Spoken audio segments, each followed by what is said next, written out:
Hello, you're very welcome to today's video. This is the first one in 2026 where I post every Monday on a topic related to emotional wellness.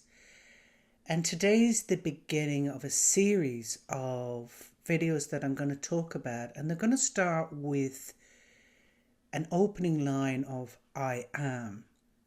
And then I'm going to explore a different inner struggle.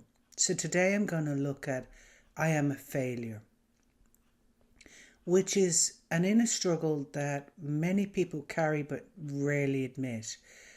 The clients that I've worked with, some have this feeling of I am a failure. I'm afraid to try, so I dare not try because I'll fail. And I think that this is a growing thing. So what I'm going to do today is going to talk a little bit about failure in general. I'm going to share a case study with a client I worked with and the outcome of that, and how emotional wellness and embodiment coaching can support you if you have the words, I am a failure. So before I actually jump into that topic, my name's Anand. I'm an emotional wellness and embodiment coach. I support those weighed down with inner struggles, things like perfectionism, believing you're a failure, negative thoughts, a strong inner critic. The list can go on. Each week I'll vary it up, but there are a lot of inner struggles out there. And with that inner struggle, I help clients uncover their inner richness. And these are things like self-trust, greater self-compassion, creativity, more playfulness, feeling more fulfillment. Basically turning this inner struggle into an inner richness so that whatever happens on the inside, the outside changes by itself. So let's go into this belief system that maybe you have, I am a failure. When we use the word I am, we're defining ourselves by the I am, fill the gap. So in this case of I am a failure, carrying that mindset means that you will always look for evidence that I am a failure and therefore it will happen. So let's look a little bit by what do I mean by failure? So I love going to the dictionary, checking out what it says. And as I was reading it through, I could see some real existential fears around failure. Like, for example, a crop failure or a business failure or not succeeding or not performing in a particular job, so failing in a project. And that does have real world consequences. So that's where the fear of failure may arise from, where if there's a failure of crops, you don't get to eat. If a business doesn't succeed or do well, it will go out of business. There's job losses, there's bankruptcy. If a person doesn't succeed in a project and continuously fails, they may lose their job. So there's a real existential fear of failure. However, there's another type of failure, and that's not even trying, and that's on the rise. People don't try things because of a fear of failure. And that in itself becomes a failure. So when I was looking at the dictionary definition, and it was saying, she feared, he failed to ring her, she failed that there was something going on. So that person didn't ring the woman. And that was where the failure was. They didn't make the attempt. And that's what I want to explore a little bit today, to balance out the existential fear of failure and perhaps to reframe failure, to know its risks, but not to allow it to become a cage that you become frozen and nothing happens. Because if you never try, failure is guaranteed. Absolutely 100%. And this was a situation that I had with a client that I was working with. We'll call him Jack. That's not his real name. He really struggled to complete things. And when we started digging into, he wanted to complete a certain thing. And when we started working together, he's like, this isn't happening.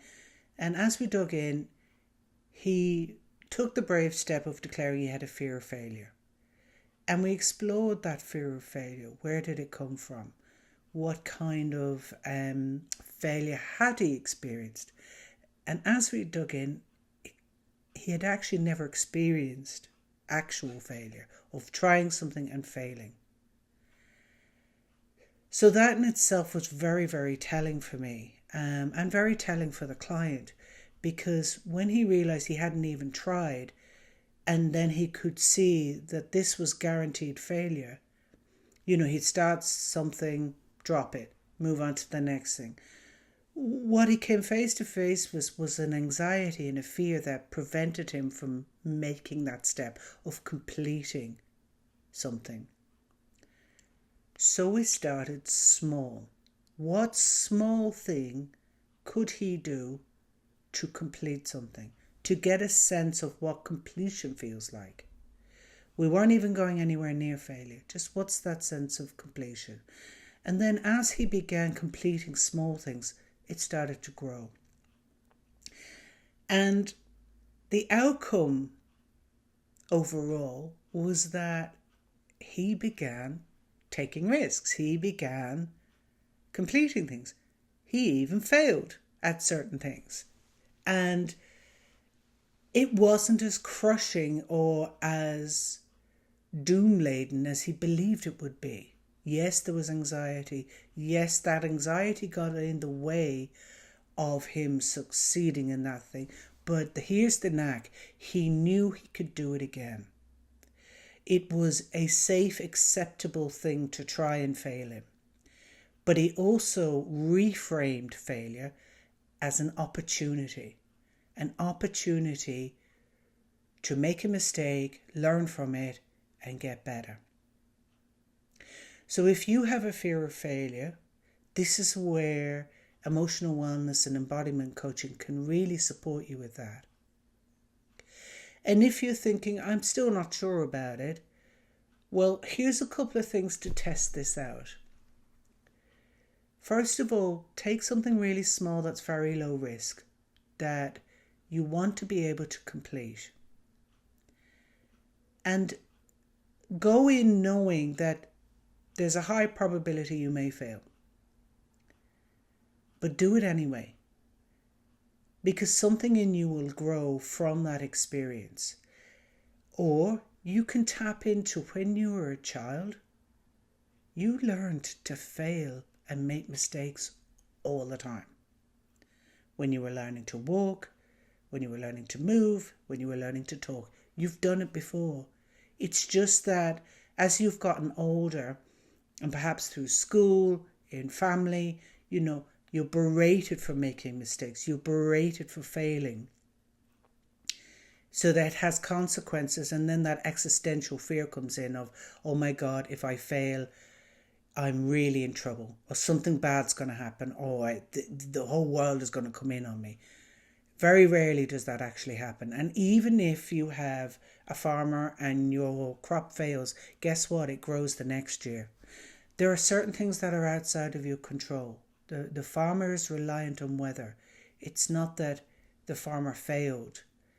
Unless they didn't do it, then they will fail. Because that is guaranteed. If you don't attempt, you will fail.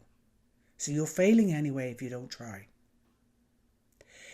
And that's what happened with the client that I worked with. When he saw, damn, if I don't even try, then it's guaranteed failure.